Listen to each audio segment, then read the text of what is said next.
बीच संभल में ही एक और मस्जिद विवाद ने जन्म ले लिया है। ये मामला संभल के चंदौसी जिले के वारिसनगर का है, जहां आरोप है कि मुस्लिम समुदाय के लोगों ने नगरपालिका की 6 बीघा जमीन पर अवैध कब्जा किया हुआ है।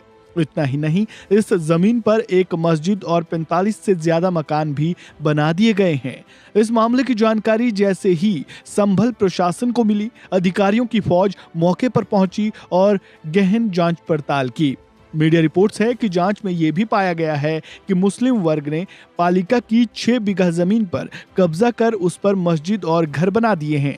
लेकिन यहाँ संभल प्रशासन पर भी एक बड़ा सवाल उठ रहा है। सवाल ये कि क्या संभल प्रशासन को अभी तक इस बारे में मालूम ही नहीं था। सवाल ये भी कि यहाँ मस्जिद और अवैध मकान कब से बनाए गए थे, और जब बनाए गए थे तो पालिका प्रशासन भी क्या आंखें मूंदे हुए था, क्योंकि मस्जिद और 45 से ज्यादा अवैध घर रातों रात तो यहाँ प्रकट नहीं हुए होंगे।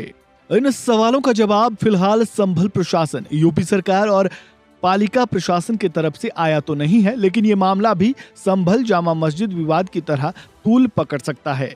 वहीं देखने वाली बात यह भी होगी कि इस बारे में सीएम योगी क्या कुछ कदम उठाते हैं।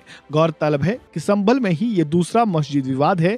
इससे पहले संभल जामा मस्जिद पर उपजा विवाद अब अदालतों के चक्कर काट रहा है। संभल के शाही जामा मस्जिद पर हिंदुओं ने दावा किया है कि यह पहले एक मंदिर था जिसे तोड़कर मस्जिद बनाया गया था।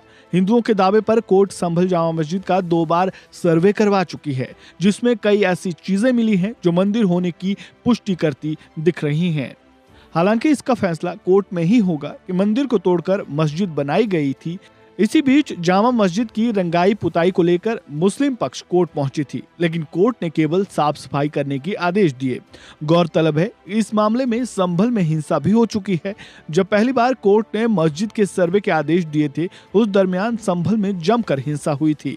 इस हिंसा में 4 लोगों की जान भी चली गई थी, साथ ही कई घायल भी हुए थे।